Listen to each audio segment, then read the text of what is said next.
it avoids like all of those problems you normally get with 3D movies, because it is a very dark movie, like thematically and photographically. It's very dark. There's a lot of shadow and blackness, but there's never a point where you're like squinting at the screen, like trying to make out what's going on. Yeah. You always know exactly what's happening. It's always very clear, like what's going on, where everyone is, and that's tricky to do like in 3D because it's two lenses and you need more light for the 3D effect. Doing a really dark looking movie like this can be really tricky, but I mean, I thought it looked flawless. Like it looked gorgeous. Like even really, really dark scenes, like when they're in a club or in a hallway or somewhere, or it's like outside at night, you have no trouble seeing what's going on, and it's always very moody and very atmospheric and very beautiful. Yes. And I never realized how much I've been desperate to see a 3D movie that actually holds out shots for a long time. Because Noe actually mentioned this in his Q&A, which we'll talk more about the Q&A in a bit, but he said that 3D films in the past have always nauseated him because there's a cut every 3 seconds, and you really, in a big Hollywood movie like that, I think of something like Avatar, when you're seeing so many things happening on screen, like giant robots and like the Na'vi and all these plants, this jungle atmosphere and dragons and all this crap like flying around. And it's kind of like visual overload, and you'd think like, well, it's 3D, it's got to be a big spectacle. I never realized that stripping all that away and just doing something that's simplistic, holding out shots for a long time, minutes at a time, that does much more to get you immersed in the technology. It seems like if more directors, like Hollywood directors, could realize that, like, hey, because like of what 3D adds, like we don't need to do like the typical like cut to try and add like a visceral quality to it. Like, let's just have one shot, and then like the 3D will just like put people there. It seems like there are almost no directors that have actually realized that kind of potential with the 3D technology, and that's like what Gaspar Noé really shows to you with this film. It's like, wow, just one shot works incredibly well in 3D, like even just not even moving. Yes, which I think is why I was really, really glad that he chose to be restrained in that sense with the technology and also the storytelling. It's his least assaultive film. Absolutely. All of his other films, like especially something like Irreversible or Into the Void, you're just constantly being like, good. He's always just trying to give you like a physical reaction, like the opening sequence of Irreversible done in like this chaotic handheld camera work and all these sounds assaulting you. He really tries to make you physically nauseous watching it, and then there's the content of the scene itself that is also added to that. Just it's one of the most assaultive experiences I've ever had watching a movie, and Love was surprisingly considerate of its audience, of trying to like ease you into everything and not trying to just I can't handle that. It's definitely not Enter the Void or Irreversible in that way. It puts you in a trance, really. I felt about an hour into the movie, I kind of got, for me, I know we talked to some people who kind of felt its length, admittedly, Barnabas was one. I know he felt it was kind of a long movie and he was kind of feeling the length, but for me, after about the hour mark, I really got in that point to where a lot of great movies will do, you just lose track of time. Yeah, I felt the same way. Yeah, I stopped thinking about like, are we close to the end here? Are we about halfway through? It's just like I was just flowing from one scene into the next, like not thinking about like what point we were at in the story or how close we were to the end or the beginning. Yes. It was just like I was watching and experiencing the film. I mentioned the sound, and that was something we wanted to talk about briefly because the visuals are brilliant in the movie, but as a Gaspar Noé authority, soundtracks seem to always be a interesting aspect to talk about in his films. This was a movie that, for the first time watching it, there are certain things I noticed as far as the sound design. Some things were pointed out in the Q&A that I didn't notice, but it's a very... the sound completes that immersive experience that we were talking about, because I feel like sound potentially is the most immersive aspect of movies. Danny Boyle says, I can't remember the exact number, but he feels it's as high as like 75% of the experience of the film. It's the soundtrack. Mm-hmm. And in certain cases, he's certainly right. Like, for a David Lynch film like Eraserhead, which is one of Noé's biggest influences, like, that sound is, like, at least half of the experience. And Noé always makes it like that essential half of the experience is what he's doing with the soundtrack of Irreversible, of, like, playing frequencies that cause disorientation.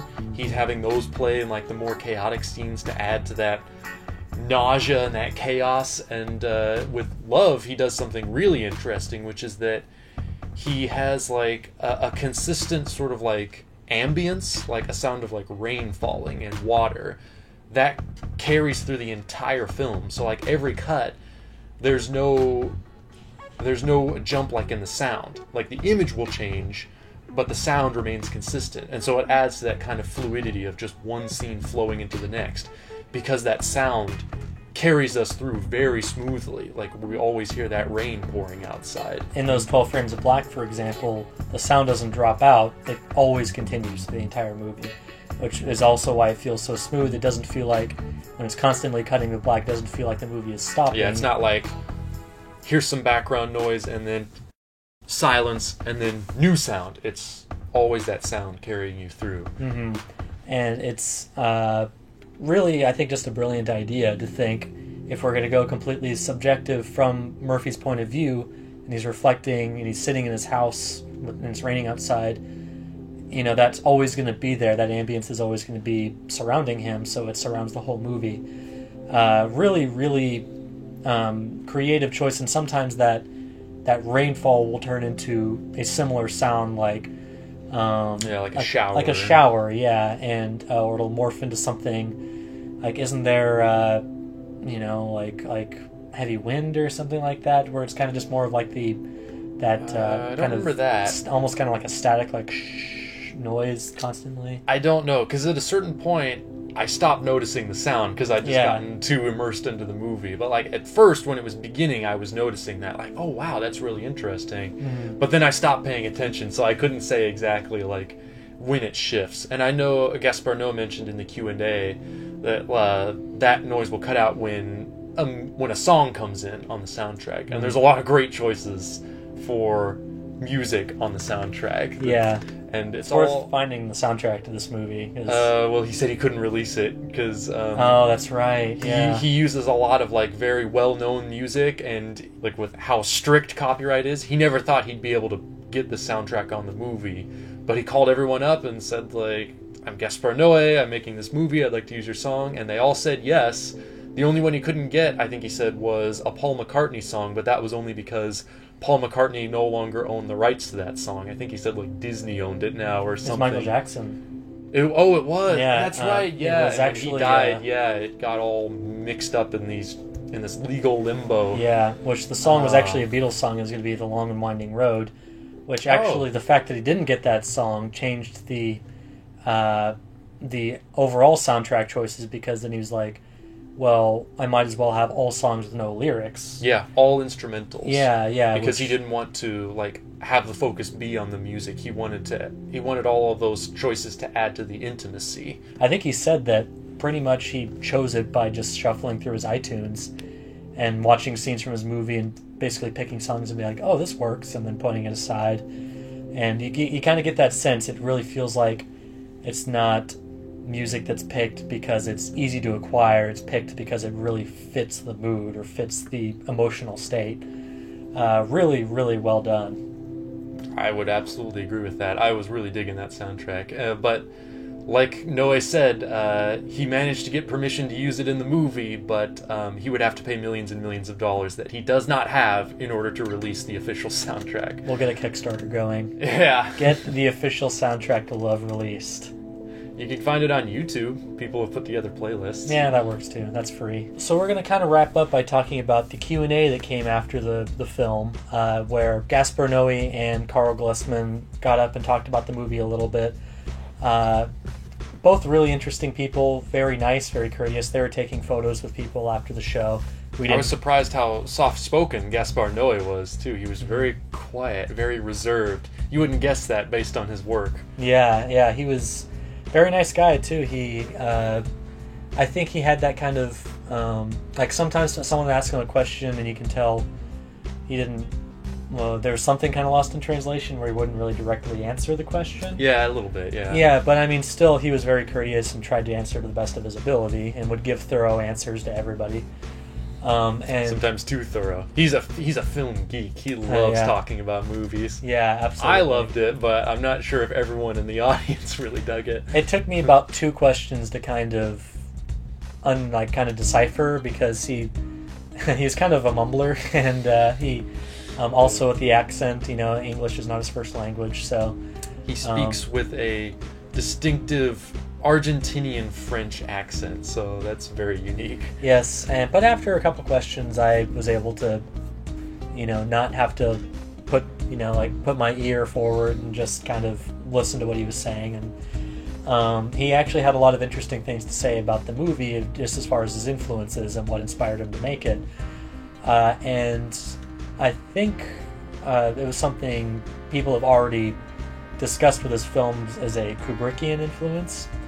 And it's a big one. Yeah, and there's definitely some Kubrick influences with this one. I think, wasn't it with this one that Gaspar said that he wanted to make basically Eyes Wide Shut, except good? Yeah. I love Eyes Wide Shut, by the way. But I have my problems with Eyes Wide Shut, but I can see what he means, because he originally wanted to do this film with Vincent Cassel and Monica Bellucci back in 2002, but they felt it was too intimate, and so they turned it down. And so he basically took the money that he had already been given to make this movie, which at the time was called Danger, and he just said to them, let's make something else. So he wrote a 5-page treatment for Irreversible and gave that to Bellucci and Cassel, and they loved it and agreed to do that instead. So he kind of put Danger on the back burner for the time being, and the way he pitched it to them was, he said, like, we should make the movie that Tom Cruise, Nicole Kidman, and Stanley Kubrick tried to make with Eyes Wide Shut, but they weren't feeling it because he wanted everything to be unsimulated, and they just weren't comfortable with that. So they made Irreversible instead, and then so this has been kicking around for a while. I was surprised to hear that. Yeah, at least 10 years. This is going to be his second movie, basically.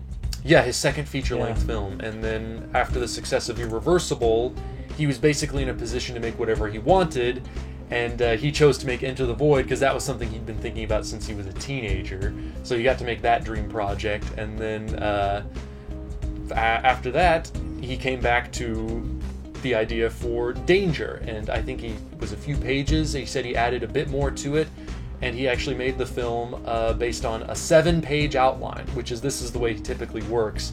It's how he made Irreversible. He never wrote anything additional to that 5-page outline. The whole movie was improvised. He kind of decided on the angles and the camera on set. All of the dialogue was improvised.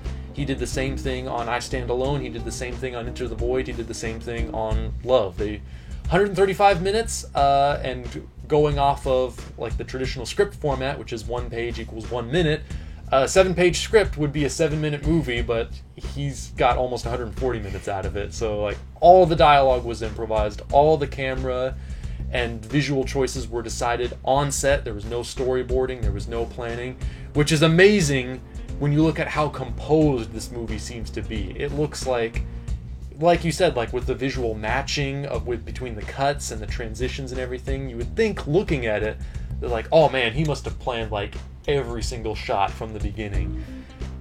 Astonishingly, that is not the case. It was all just made up on the spot. And that kind of goes to show the talent of his crew too, because he works with a lot of regulars, I believe. I think so.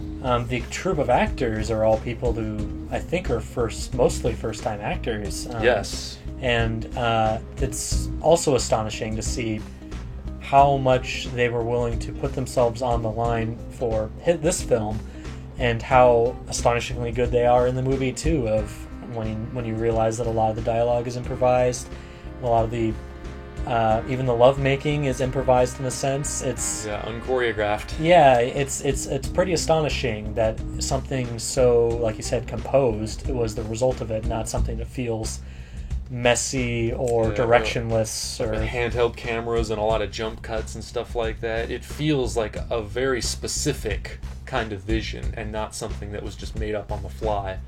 Yes, absolutely. And kind of going back to that Kubrickian influence, that was also something that's very interesting. If you're a fan of Noé's other films, there's probably going to be quite a bit of Easter eggs in this one that kind of I was surprised to see that. Yeah, that kind of link in the way Kubrick would do with how Noé really talked about how he loved that Kubrick would Kubrick would start one of his films with basically a visual image that evokes the final shot from the last film he made. For example, Alex looking, kind of doing that upward gaze at the camera. Directly at the camera, similar to the way the Star Child looked at the camera at the end of 2001. Exactly. And like Clockwork Orange kind of ends with a scene like in the 17th century with like people in costumes and elegant gowns and everything, and then Barry Lyndon followed A Clockwork Orange. Mm-hmm. And apparently Noé's been has set out to do that with his films, to have that kind of loose linkage between all of his films. Sometimes there'll be like a actual trilogy, like I Stand Alone was a part of a trilogy of films that were thematically linked. He did a 40-minute short called Carne, which I Stand Alone was a direct continuation of, and then Irreversible actually opens with a scene of the main character from I Stand Alone, the butcher, kind of like explaining what happened to him after the events of I Stand Alone, and then we go from that into the main story of Irreversible. And then after that it gets a little bit looser, kind of like Irreversible kind of ends with this strobing effect, and then Into the Void, like the opening credits, kind of have a very similar strobing effect. So it's kind of like a continuation of, like, I don't know, going into the mind or something like that, or just that kind of trippy psychedelic way that Irreversible ends kind of leads right into the trippy psychedelica of Into the Void. And I don't really know what like the linkage of end of Enter the Void to beginning of Love is. Well, Into the Void, if it's sex, then I mean, Into the Void ends in the Love Hotel. Oh, okay, that works. So, and you actually see the Love Hotel in the movie. Yeah, I was not expecting Gaspar Noé. I'm used to him referencing other directors and other films, but I'm not used to him referencing himself so much. There are a lot of references to himself and his other work in this movie. There's even a character named Baby Gaspar. Gaspar. Yeah, and there's... Noé himself plays a character named Noé. Yes, so there's a sense of humor to this film that we haven't really talked about. It's his lightest film. It's very funny in a lot of scenes. Yeah, and there are even scenes watching it with a full theater where there's full out laughter and applause. So it's definitely not a overbearing experience by any means. It takes you through a whole range of complex emotions. You know, sometimes it's laughter, sometimes it's sadness, sometimes it's anger. It's a whole spectrum of emotion. Karl Glusman, that actor, I feel like had a philosophy making the film that I feel really applies to watching it as well. So he talked about how when he was getting ready to do the movie or deciding whether he should do it or not, basically it was pretty spur of the moment that the movie was offered to him. He had met Gaspar Noé at a party, and they had talked a little bit and got along really well. And basically, just on a I don't know what you'd call it, on a hunch or just a good feeling, intuition. Gaspar just said, "Hey, I think he'd be great for the lead in this new movie." I think the exact words were something along the lines of, "Are you willing to show your dick on film?" And it's very Gaspar Noé. Yeah, and he. Glusman thought about it and wasn't sure. Obviously, that's in the movie industry. You hear that basically bearing all is kind of a curse. You know, it's bad for your career to do something like that, especially so early on in your career. And so he thought about it and was afraid to do it. And then once he realized that what was keeping him back was that fear, he realized that was something he just had to overcome, and realized that doing this movie would be beneficial for not only his career, but just as a life experience, looking back and thinking, I did that, I accomplished this, and I have no regrets. I feel like you can almost, like, if you've heard about the controversy, or if you've been honestly, I'm kind of the type that will hear about movies and kind of the reputation will become kind of overbearing for me. I'll become kind of afraid to watch them because I have a fear they'll be too intense, or I'll just really have a negative reaction to them. Stuff like Antichrist, which I haven't seen yet, that I've been putting off for a long time because I just feel it's going to be an ugly experience for me. Once you overcome that fear and you just think, okay, I'm just going to watch it, and whatever happens, happens, we'll see. It's almost always never as bad as you expect it to be. You pretty much get over that feeling pretty quickly. And even, like with Lars von Trier films that I've seen, it's kind of the same thing where I hear how intense it is, and then I actually watch it and I realize that I get quite a bit of enjoyment out of it and a lot of fulfillment. And if you're kind of the same way, if you've heard the kind of reputation this movie's been getting of it being really extreme and explicit, which sometimes it is, and you feel like that's basically putting you off from it, I say still give it a chance, because I felt it was a rewarding experience to get immersed in, and especially if you're a passionate film goer, someone who's really tracking what kind of original ideas are being done and are really kind of pushing the bounds. This is something you absolutely cannot afford to miss. So I invite you to overcome that fear if you have it, or if not, if you're sort of, I think you're probably in the other party where you were pretty much game to watch this from the get-go. I seek out those controversial ones, those like forbidden treasures. Yes. Anything that has kind of a notorious reputation, I'm always very curious to see. Mm-hmm. I guess I'm kind of like, I feel sort of a kinship to Gaspar Noé in that way, of he was like the teenager seeking out like the banned copies of Cannibal Holocaust on VHS and stuff like that. Clockwork Orange, Austrian film Angst that he always talks about, that was like banned everywhere. It was banned in France for like 30 years, and that was one that like he had to find, and that it had a big influence on him. So I kind of share that excitement of like, if something seems dangerous, if it seems really extreme, then like I've got to see it. And so it's kind of like how I first discovered Noé, of hearing like Irreversible, like, oh man, that's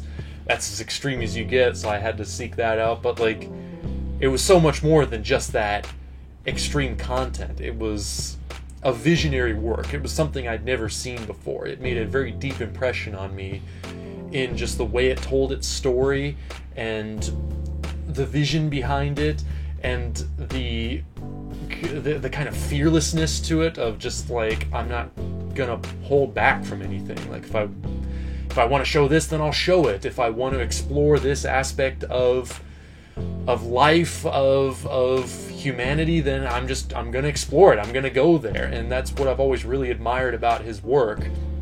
And Love, I'd feel, is his most mature work yet. I'd say like you can really see an incredible vision develop over the course of just these 4 feature films that he's made, to the point where he's kind of arrived at a place where he's so confident now and so assured in what he does. And Love is definitely, it's why theaters exist. It's why cinema exists. This is one you've got to see in 3D on as big a screen as you can possibly find. And it's probably not going to play in many theaters, but you've got to seek it out. And if you have the opportunity, you've got to see it. You've got to make that journey to find this movie. Mm-hmm. I'll testify and say that it was worth, like that $40 in gas that we spent to see it, and plus a $60 parking ticket, but we won't get into that. Oh, you asshole. I didn't ask for that. I fucking hate the city. I do not drive in the city because shit like that always happens to me. But anyway, it was all worth it nonetheless. That aspect of it was bad, but you know what? Then when I really, at the end of the day, feel like I'm always going to remember that experience of seeing this movie, and I'll, a year down the line, I'm going to forget about that parking ticket.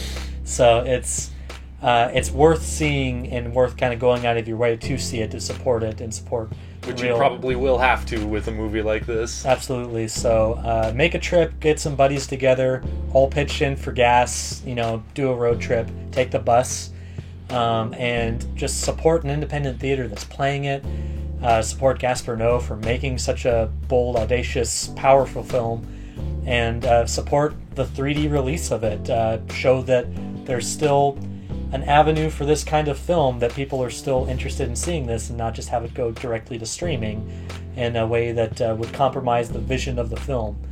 So see it at all costs. That's basically the end-all message of this video.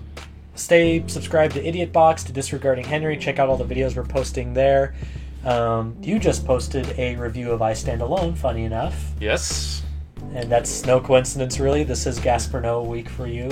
I wasn't really planning on it, honestly, because I had gotten requests to review Gaspar Noé films, and so this just happened to be the point where I got to his first movie, and I'm going to try and make sure I review all of the rest of his films as well.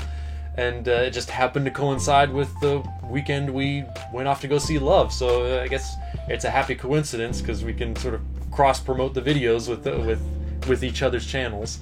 Absolutely. So yeah, head over to Disregarding Henry and watch the I Stand Alone review if you haven't done that already, and all the other stuff I got up there. For really fancy, you can click the link that's right here in the annotations. Over my face. See if I can figure out how to do that. Thank you for watching, and we'll see you next time on What You Think.